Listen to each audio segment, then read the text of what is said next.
আমরা ছোট হ্যাঁ দলে দলে হ্যাঁ আমার দোকান বড় হবো করবো উজ্জ্বল সবার মুখ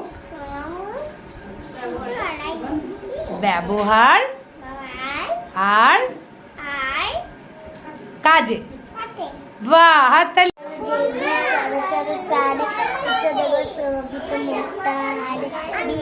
রঞ্জিত পুস্তক হস্তে ভগবতী ভারতী দেবী নমস্তুতে স্বামী বসতি চিত্রে বিনা পুস্তক ধরি মুরারি বল্লভা দেবী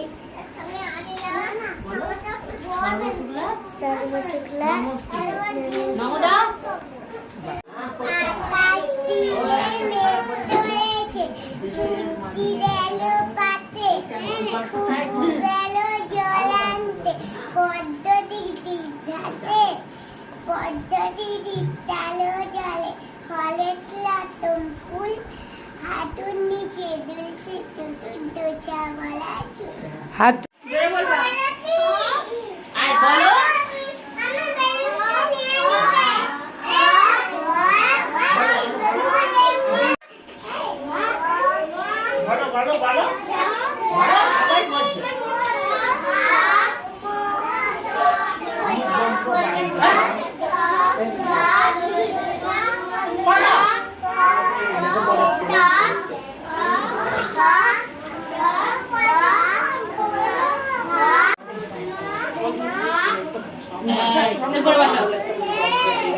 এই অর্ঘ অর্ঘ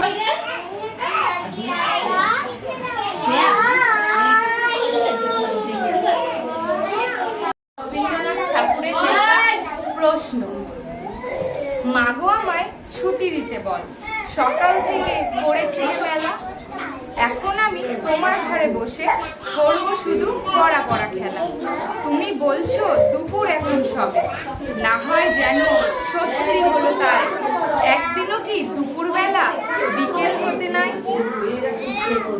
আমি তো বেশ ভাবতে পারি মনে সূর্যি ডুবে গেছে মাঠের শেষে বাগদি বুড়ি চুবড়ি ভরে নিয়ে শাক তুলেছে পুকুর ধারে এসে আধার হলো মাদার গাছের তলা কালি হয়ে এলো দিঘির জল হাটের থেকে সবাই এলো ফিরে মাঠের থেকে এলো চাষির দল মনে করো না উঠলো সাজের তারা মনে করো না সন্ধে হলো যেন রাতের বেলা দুপুর যদি হয় দুপুর বেলা বিকেল না হয় কেন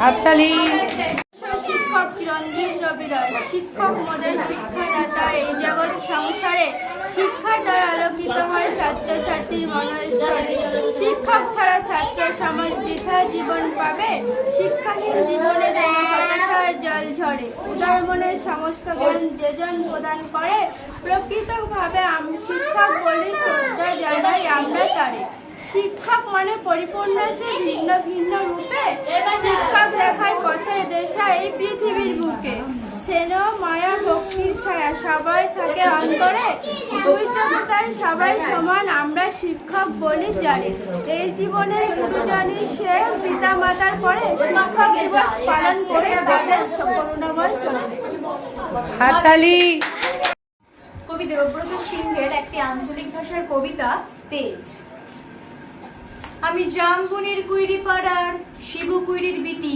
সাজলি কাগজ হলো বইলে জানু, ওটুকুন বললে হবে কেন? তুমি এবারকার মাধ্যমিকে প্রথম, তোমাকে বলতে হবে আরো কিছু। টিভি বাংলা বললে তুমি ক্ষেত মজুরের মেয়া, তুমি কি করে কামিন খেটে মাধ্যমিকে প্রথম হলে সেটা তোমাকে বলতে হবে খুলে।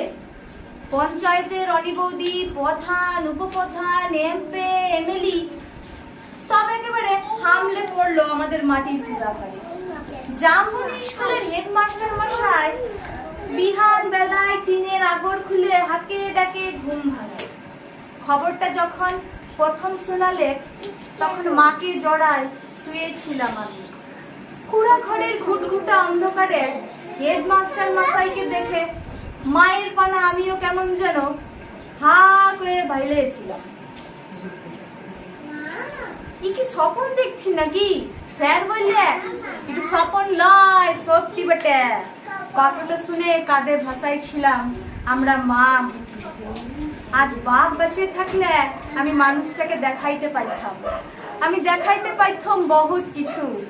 আমার বুকের ভেতরে যে তেজালো সাঞ্ঝা বাতিটা জ্বালাই ছিল মানুষটা, সেই বাতিটা আজকে কেমন আমাদের আধা ঘরে কুড়া ঘরটাকে আলো করেছে সেটা দেখাইতে পাইছি।